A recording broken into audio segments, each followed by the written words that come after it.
If you disappeared for 30 days, no texts, no likes, no late night, you up? Would she feel relief, or would she feel the silence crawling under her skin? Here's the truth most men were never told. Attraction isn't built on doing more. It's built on understanding what her nervous system reacts to, not what she says she wants, not what social media posts about healthy love, but what actually flips the switch deep inside her emotional wiring. You were taught to impress, to prove yourself, to over-explain, to reassure, to be available 24/7 so she doesn't lose interest. And ironically, that's exactly how men lose it. The first psychological trigger is emotional contrast. Human beings bond through emotional spikes. Calm is safe, but contrast is addictive. If every interaction with you feels predictable, steady, flat, you become background noise. But when your energy shifts with purpose, playful one moment, grounded the next, you create emotional variation. Think about music. A song with one note is boring. A song with rhythm changes keeps people replaying it. When you're always nice, always agreeable, always chasing approval, you remove rhythm, you remove tension, you remove mystery. Emotional contrast doesn't mean mood swings. It means range. It means you can be light without being unserious, calm without being passive, warm without being desperate. A woman feels alive around a man who isn't emotionally one-dimensional. The second trigger is selective attention. Attention is currency, and most men spend it like they're trying to get rid of it. Constant texts, instant replies, long paragraphs explaining feelings too early. When attention is unlimited, it loses value. But when your attention feels earned, not withheld in a toxic way, but naturally focused on your life, she feels chosen, not chased. Here's the uncomfortable truth. People value what feels scarce and intentional. If you treat her like she's your only source of validation, she feels pressure. If you treat your time like it matters, she feels curiosity. This isn't about playing games. It's about having gravity. A man with purpose doesn't orbit her world. He has his own, and she feels it. The third trigger is emotional self-control. Nothing collapses attraction faster than emotional instability. When you overreact, overtext, over-apologize, or panic when she pulls back slightly, her subconscious registers danger. Not physical danger, emotional unpredictability. Women are biologically wired to assess emotional safety, not softness, stability. When she tests you, cancels a plan, takes longer to respond, disagrees with you, she's not always trying to upset you. Sometimes she's unconsciously checking, does he crumble? Does he get defensive? Does he lose himself? When you stay composed, when your tone stays steady, when your reactions aren't explosive or needy, something shifts. Her body relaxes, and relaxed nervous systems bond deeply. You don't become obsessed over by being louder. You become unforgettable by being grounded. Right now, ask yourself honestly, are you trying to be liked, or are you building presence? Because the men who trigger obsession don't chase intensity. They create it without forcing it, and that changes everything. She doesn't fall for perfection. She falls for tension she can't fully solve. The fourth psychological trigger is controlled mystery, not secrecy, not dishonesty, mystery. When she knows everything about you in the first 2 weeks, your fears, your trauma, your 5-year plan, your childhood dog's name, there's nothing left to discover. The human brain is wired to close open loops. When something feels unfinished, it stays active in the mind. If every conversation ends neatly, if you always explain your thoughts completely, if you overshare to create artificial intimacy, you remove the open loop. But when you reveal yourself in layers, naturally, calmly, she stays curious.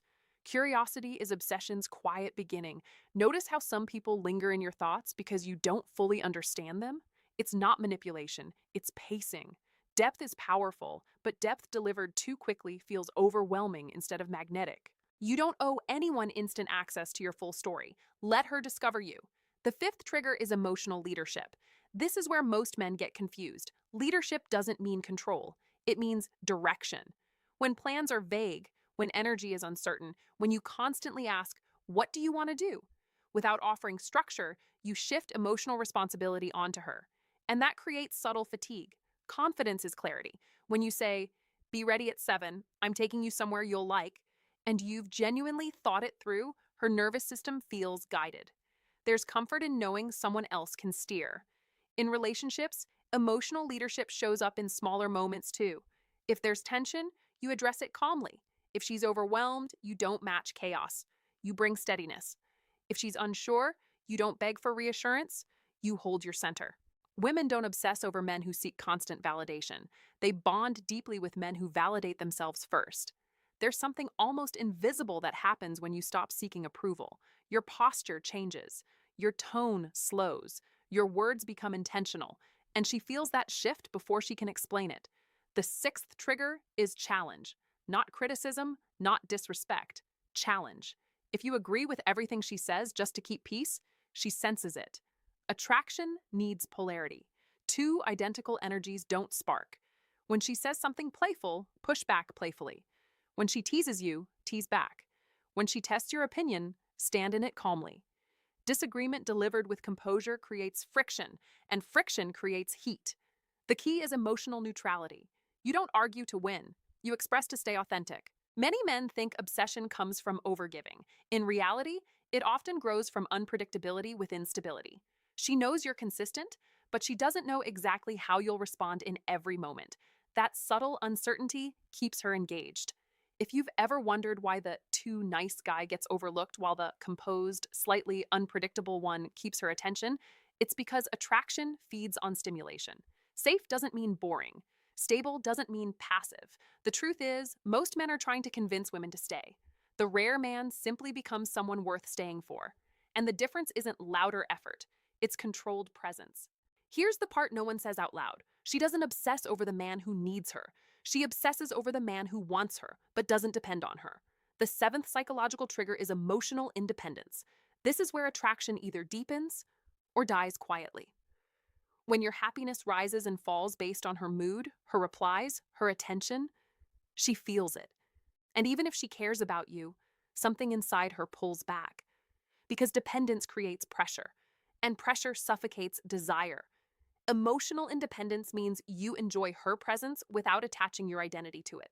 You have routines she's not involved in, goals she didn't design, friends she doesn't manage. You laugh without checking your phone. You live without waiting. That kind of energy is powerful because it communicates choice. She's not your emotional oxygen. She's someone you choose to breathe beside, and choice feels intoxicating. There's another layer most men miss: anticipation. Anticipation is more powerful than constant access. When every message is instant, every plan is open ended, every weekend is automatically hers, there's no buildup, no emotional runway. Desire grows in space, in time, in the pause between interactions. If she leaves a date still wanting more, that's the spark.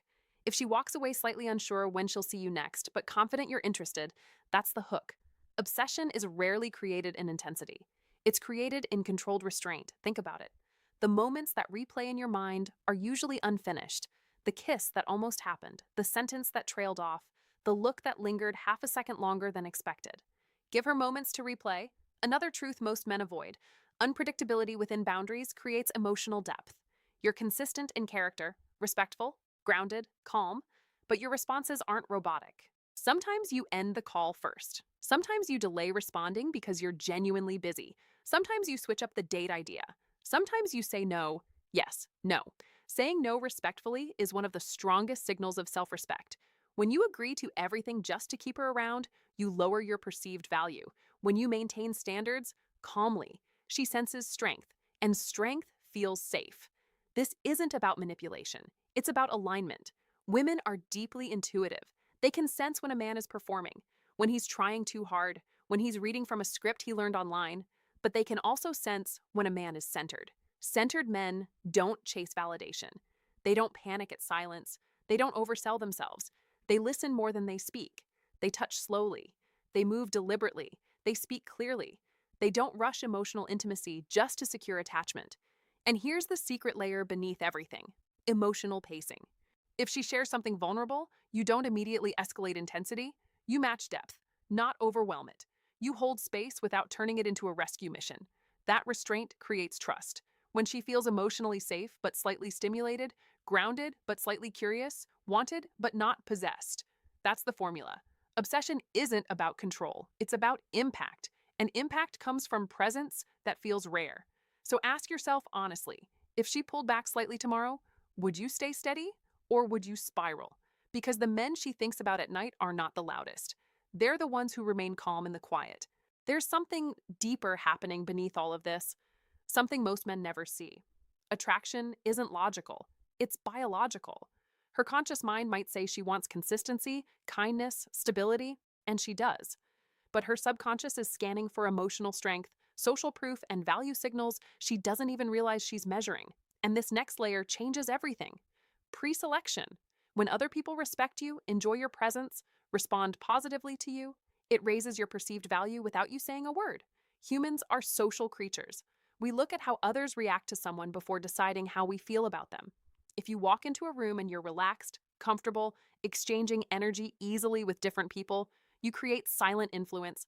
She notices who laughs at your jokes, who greets you warmly, who listens when you speak. You don't need to flirt with everyone. In fact, you shouldn't. But social fluidity signals confidence. Isolation lowers perceived value. Social presence amplifies it. That's why obsessing over her world while neglecting yours slowly erodes attraction. The man who is wanted by life feels magnetic. The man who waits to be wanted feels heavy.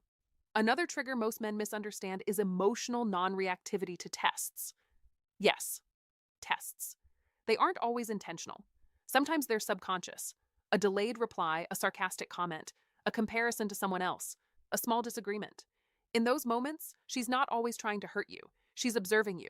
Do you get defensive? Do you try too hard to prove yourself? Do you withdraw emotionally?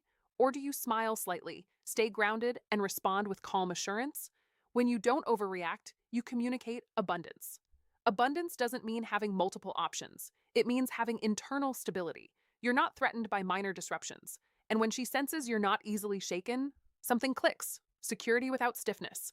Now here's a truth that's uncomfortable. Many men lose attraction not because they're not good enough, but because they overinvest too early. When you give maximum effort before emotional reciprocity is built, you create imbalance. She feels elevated. You feel uncertain.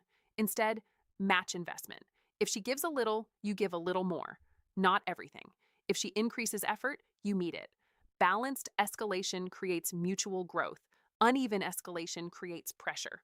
Obsession builds when she feels she's choosing to invest, not being overwhelmed by your intensity.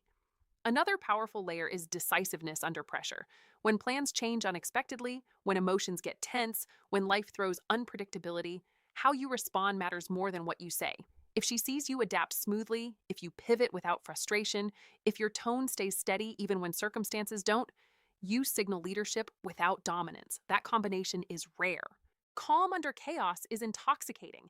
And finally, there's physical pacing. Not aggressive, not rushed. When you move slower than expected, when your touch lingers but doesn't grab, when eye contact holds but doesn't stare, when your voice lowers slightly instead of rising with excitement, you create tension. Fast energy feels anxious. Slow energy feels controlled. Controlled energy feels powerful. Most men try to create attraction by increasing volume. More words, more attention, more intensity.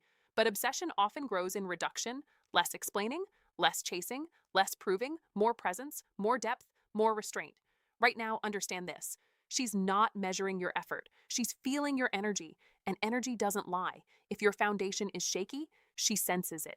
If your foundation is grounded, she leans in. The question isn't how to impress her. The real question is, can you remain centered when she doesn't immediately validate you? Because that's where most men reveal everything, and that's where attraction either locks in or slips away.